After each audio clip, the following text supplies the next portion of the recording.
മരണവെപ്രാളത്തിൽ പടയുന്ന പിതാവിന്റെ ചാരത്ത് നിന്ന് പൊട്ടിക്കരന്നുകൊണ്ട് ആയിഷ റളിയല്ലാഹു തആല പറഞ്ഞു, ഉപ്പ, ചുവപ്പ് കലർന്ന വെളുപ്പ് നിറമുള്ള എന്റെ ഉപ്പ, നിങ്ങളെ തവസ്സുലാക്കി ദുആ ചെയ്തപ്പോഴല്ലേ ആകാശത്ത് നിന്ന് മഴ പെയ്തത്?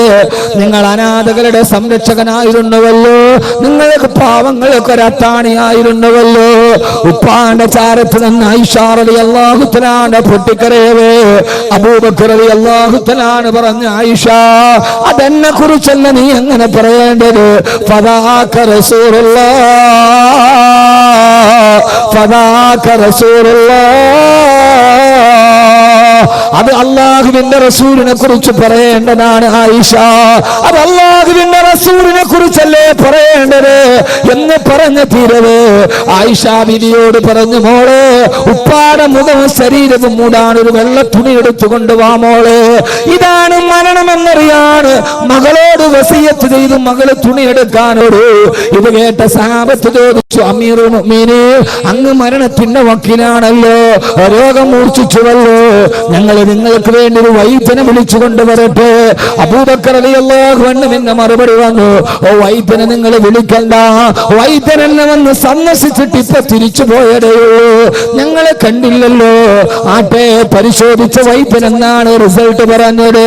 ബഹുമാനപ്പെട്ട അബൂബക്കർ റളിയല്ലാഹു തആല എന്നെ മറുപടി, എന്നെ പരിശോധിച്ചിട്ട് വൈദ്യൻ എന്നോട് പറഞ്ഞു, ഇന്നി ഫആലുന ലിമാ ഉരീദ്, നീ എന്റെ അടുക്കലേക്ക് വരാൻ പോവുകയാ, എന്താണോ എനിക്ക് തോന്നുന്നത് അതുപോലെ നിന്നോട് ഞാൻ പെരുമാറുമെന്ന് ആ സന്ദർശകൻ എന്നോട് പറഞ്ഞിട്ടാണ് പോയതെന്ന് മഹാനായ സയ്യിദുനാ അബൂബക്കർ സിദ്ദീഖ് റളിയല്ലാഹു തആല അൻഹു.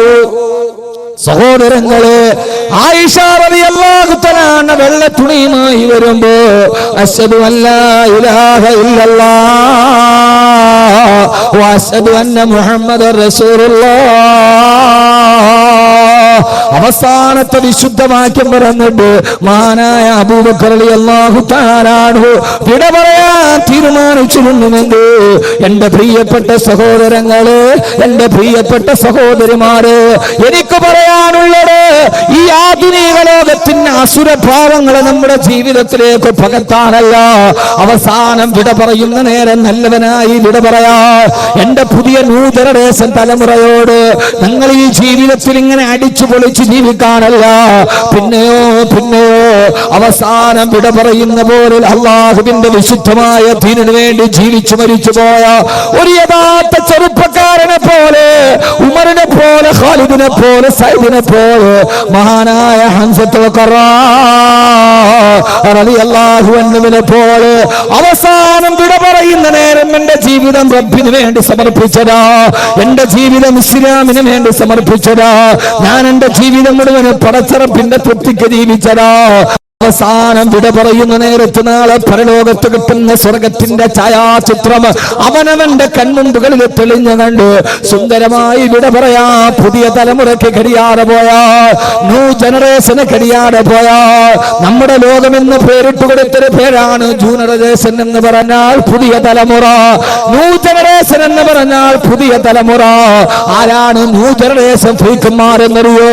അണുകുടുംബത്തിൽ ജനിച്ചിട്ട് ആധുനിക രാസവള നിർമ്മാണശാലയിൽ ഉപോൽപ്പന്നമ്പോൾ കെൻഡക്കിയും KFCയും ബർഗറും പിസയും മാത്രം തിന്നു പഠിച്ച, രാവിലെ മൊബൈൽ ഡാറ്റയുടെ ബാലൻസ് നോക്കുന്ന, വൈകുന്നേരം ആരാണ്ട് മടിക്കുത്തിരി പിടിച്ചിട്ടാണെങ്കിലും വേണ്ടില്ല മൊബൈൽ ഡാറ്റ ചാർജ് ചെയ്ത് പാതിരാത്രിയുടെ നിശബ്ദതയിൽ ലോകത്തുള്ള 140 രാട്ടത്തിലേറൊക്കെ പെണ്ണ് തുണി ഉരിഞ്ഞാടിയാലും കൈവെള്ളയിൽ നിൽക്കുന്ന www.com ലോകത്തുള്ള പെണ്ണിന്റെ അനാവശ്യം മുഴുവനും ആസ്വദിക്കുന്ന, പാതിരാത്രി പകലാക്കി മാറ്റുന്ന, അവസാനം ആസ്വദിച്ച് തളർന്നു കഴിയുമ്പോ മുമ്പിൽ നികത്തി വെച്ചിരിക്കുന്ന ലാപ്ടോപ്പിന്റെ ഡെസ്ക്ടോപ്പിലേക്ക് തലതേത്ത് വെച്ച് മയങ്ങുന്ന, വർഷങ്ങളായി പള്ളിയിലെ സുബഹിന്റെ ബാങ്ക് ചെവിയിൽ ഇതേവരെ കേട്ടിട്ടില്ലാത്ത, ഇതേവരെ വർഷങ്ങളായി സുബഹിയുടെ ബാങ്ക് കേൾക്കാതെ മധ്യാഹ്നത്തിൽ എഴുന്നേറ്റ് പോകുന്ന എന്റെ പ്രിയപ്പെട്ട മുസ്ലിം ചെറുപ്പക്കാരാ,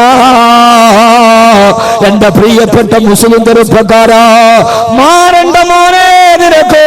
പ്രണയമെന്ന മൂന്നക്ഷരത്തെ കാമമെന്ന രണ്ടക്ഷരത്തോട് ചേർത്ത് പിടിച്ച് എല്ലാ പെണ്ണാണെന്ന് കരുതുന്ന, എല്ലാ പെണ്ണിനോടുള്ള അഭിനിവേശം എന്ന് കരുതുന്ന, ജീവിതം മുഴുവനും ഒരു മൊബൈൽ ഫോണുമായി പെണ്ണിന്റെ പുറകെ മാൻപേടയുടെ പുറകെ സിംഹക്കുട്ടി നടക്കുന്നത് പോലെ നടന്നു പോകുന്ന പുതിയ തലമുറയോട് ഞാൻ ഓർമ്മിപ്പിക്കുകയാ. പൊന്നുമോനെ, നന്നായിട്ട് മരിക്കണ്ട മോനെ, നന്നായിട്ട് വിട പറയേണ്ട കുട്ടിയെ, മരിക്കുന്ന സമയത്ത് സ്വർഗം കാണണ്ട മോനെ. ആ ഒരു ബോധത്തിൽ ജീവിക്കാൻ കഴിയണ്ടേ? അങ്ങനെ ബോധത്തിൽ ജീവിച്ചപ്പോഴാണ് മഹാനായ ഖാത്തമുൽ അസ്മർ റളിയല്ലാഹു തആല അൻഹു 30 വർഷക്കാലം തന്റെ ഉസ്താദായ സക്കീഖുൽ ബൽഖിയുടെ വീട്ടിൽ പഠിക്കാൻ പോയി. 30 വർഷക്കാലം തന്റെ ഉസ്താദിന്റെ വീട്ടിൽ പോയിട്ട് ആ 30 വർഷക്കാലം നിനക്ക് വെള്ളമൊഴിച്ചു തന്നത് ആണാണോ പെണ്ണാണോ എന്ന് മഹാനവറുകൾക്ക് അറിയുമായിരുന്നില്ല. കൂട്ടുകാരന്റെ വീട്ടിലേക്ക് പോയപ്പോ ഹറാമാണെന്ന് കരുതിയിട്ട് പെൺമക്കളുടെ മുഖത്ത് നോക്കാതെ കണ്ണ് താഴോട്ട് ചൊരിച്ചിരുന്ന 30 വർഷമായൊരു വീട്ടിൽ സ്ഥിരമായിട്ട് പോയിട്ട് വെള്ളമൊടിച്ച് തന്നനാണാണോ പെണ്ണാണോ എന്നറിയാതിരുന്ന ഒരു മനുഷ്യജന്മം ഈ ലോകത്തൊക്കെ കടന്നു പോയിട്ടുണ്ട്. ഒരു ദിവസം സക്കീഖുൽ ബൽഖി റളിയല്ലാഹു തആല വീട്ടിൽ പോകുമ്പോ ഖാത്തമുൽ അസ്മർ ഡ്രസ് മാറിക്കൊണ്ടിരിക്കുകയാ. വാതിലിൽ പോയി മുട്ടി. ഉസ്താദ് പറഞ്ഞു, പെൺമക്കളോട് ആരാണ് വാതിലെന്ന് നോക്കുക. വാതിലിൽ നോക്കുമ്പോ മഹാനായ ഖാത്തമുൽ അസ്മർ റളിയല്ലാഹു തആല കണ്ണിങ്ങനെ താഴോട്ട് കുനിഞ്ഞു നിൽക്കുന്നുണ്ട്. പെൺമക്കളോട് ചെന്ന് വാപ്പായോട് പറഞ്ഞ വാക്ക് ഇന്നും ചരിത്രത്തിൽ കിടക്കുന്നുണ്ട്. ആരാണ് മക്കളെ വാതിൽപ്പടിയിൽ വന്നത്? ഉപ്പാ സാഹിബുക്കൽ അമാ, സാഹിബുക്കൽ അമാ. ഇത് പറഞ്ഞ എന്റെ പുതിയ തലമുറക്കും മനസ്സിലൊന്ന് വിശ്വസിക്കാൻ കഴിയില്ല.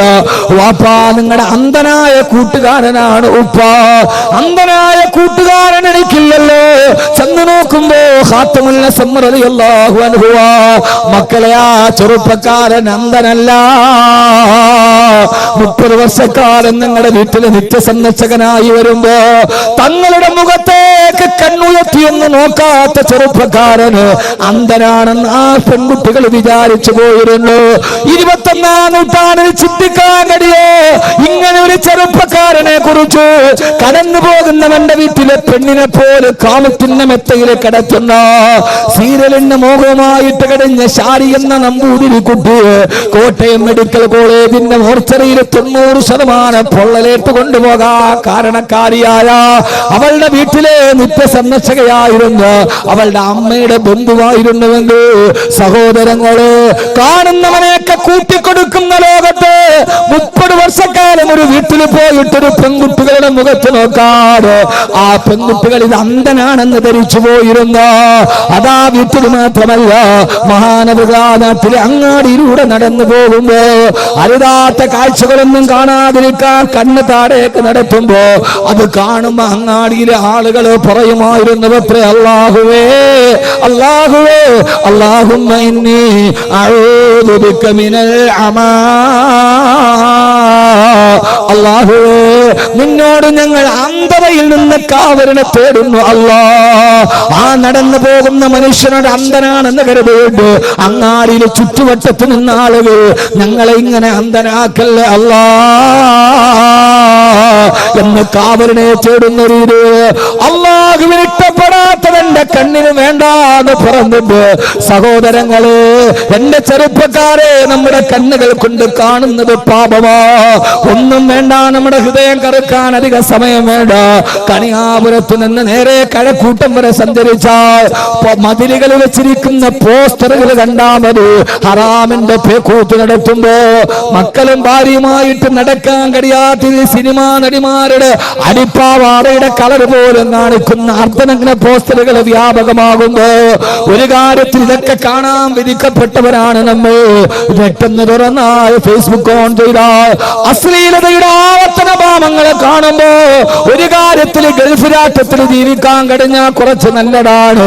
GCC എവിടെ പോയാലും ദേശീയ പാതയിലൂടെ സഞ്ചരിക്കുമ്പോൾ ബോർഡ് കാണും, ലാ തനസ ദിക്റല്ലാഹ് അല്ലാഹുവിന്റെ ദിക്റിനെ മറക്കരുത്. കുറച്ചുകൂടെ പോകുമ്പോ ബോട്ട് കാണും ഖുൽ സുബ്ഹാനല്ലാഹ്, ഖുൽ അൽഹംദുലില്ലാഹ്, ഖുൽ അസ്തഗ്ഫിറുല്ലാഹ്. അത് കണ്ടാൽ തന്നെ നമ്മൾ അറിയാതെ ഇസ്തിഗ്ഫാർ പറയുമല്ലോ.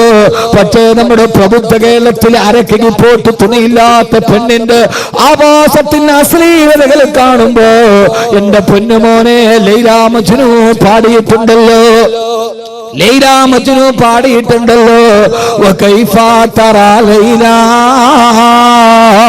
ബിഐനിൻ തറാ ബിഹാ സിവാഹാ ഫമാ തഹറത് ബിൽ മദാബിഇ. മജ്നു ലൈലയെ പ്രേമിച്ച് പ്രേമിച്ച് പ്രേമിച്ച് പ്രേമിച്ച് ഞാൻ നിങ്ങളോടൊരു പ്രേമത്തിന്റെ കഥ പറയാ. ഇൻഷാ അല്ലാഹ് രസകരമായൊരു പ്രേമകഥ നിങ്ങൾക്ക് ഞാൻ പറഞ്ഞു തരാം.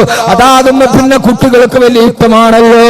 ലൈല മജ്നു ലൈലയെ ഒത്തിട്ട് മജ്നൂൻ എന്ന കാമുകം പാടിയടാ. ഞാൻ എന്റെ കണ്ണുകൾ കൊണ്ട് ലൈലയല്ലാത്തൊരു പെണ്ണിനെ കണ്ടാൽ പിന്നെ എനിക്ക് ലൈലയെ ആ കണ്ണുകൊണ്ട് കാണണമെങ്കിൽ കരഞ്ഞ് കരഞ്ഞ് കണ്ണുനീര് കൊണ്ട് എന്റെ കണ്ണ് കഴുകി ശുദ്ധിയാക്കിയാലല്ലാതെ ഞാൻ എന്റെ ലൈലയെ വഞ്ചിച്ചല്ലോ. അവളല്ലാത്തൊരു പെണ്ണിനെ ഞാൻ നോക്കിയല്ലോ. എന്റെ ലൈലയല്ലാത്ത മറ്റൊരു പെണ്ണിനെ ഞാൻ ഈ കണ്ണുകൊണ്ട് കണ്ടാൽ കണ്ണുനീര് കൊണ്ട് കഴുകി ശുദ്ധിയാക്കിയാലല്ലാതെ എനിക്ക് പിന്നെ ആ കണ്ണുകൊണ്ട് എന്റെ ലൈലയെ കാണാൻ സാധ്യമല്ലെന്ന് പാടിയ മജ്നു ഈ ബൈത്ത് എഴുതിയിട്ട് ഹുജ്ജത്തുൽ ഇസ്ലാം അബൂ ഹാമിദുൽ ഗസ്സാലി റളിയല്ലാഹു അൻഹു ചോദിക്കുകയാ, എടാ ചെറുപ്പക്കാരാ, നിന്റെ കണ്ണുകൾ കൊണ്ട് ഹറാമുകൾ മുഴുവനും കണ്ടിട്ട് ആ ഹറാമ് കണ്ട കണ്ണുകള് കണ്ണുനീര് കൊണ്ട് കഴുകി ശുദ്ധിയാക്കാതെ നാളെ നീ സ്വർഗത്തിൽ എങ്ങനെയാ നിന്റെ പടച്ചറപ്പിന്റെ ലിക്കായിനെ കാണുക? ആ കണ്ണുകൊണ്ട് നിനക്ക് അല്ലാഹുവിന്റെ ലിക്കായിനെ കാണാൻ പറ്റുമോ? സിവാഹാ ഫമാ തഹറത് ബിൽ മദാമിഇ. എന്റെ കുട്ടികളോട് ഞാൻ ഹൃദയത്തിൽ തൊട്ട് ചോദിക്കുകയാ, ഈ നെറ്റുകളും ഈ വൈസുകളും ഈ ബ്രൗസറുകളും ഒക്കെ എടുത്ത് ഓരോ അശ്ലീലങ്ങളെ കണ്ട് ആസ്വദിച്ച് സുഖിച്ച് രസിച്ചിട്ട് ആ കണ്ണുകൊണ്ടെങ്ങനെയാ മോനെ നിന്റെ റബ്ബിനെ നിനക്ക് കാണാൻ കഴിയുക? അതുകൊണ്ട് ഈ തെമ്മാടിത്തരത്തിൽ നിന്നൊരു തിരിച്ചു വേണോ? ഹൃദയത്തിൽ ഉറപ്പിക്കണം.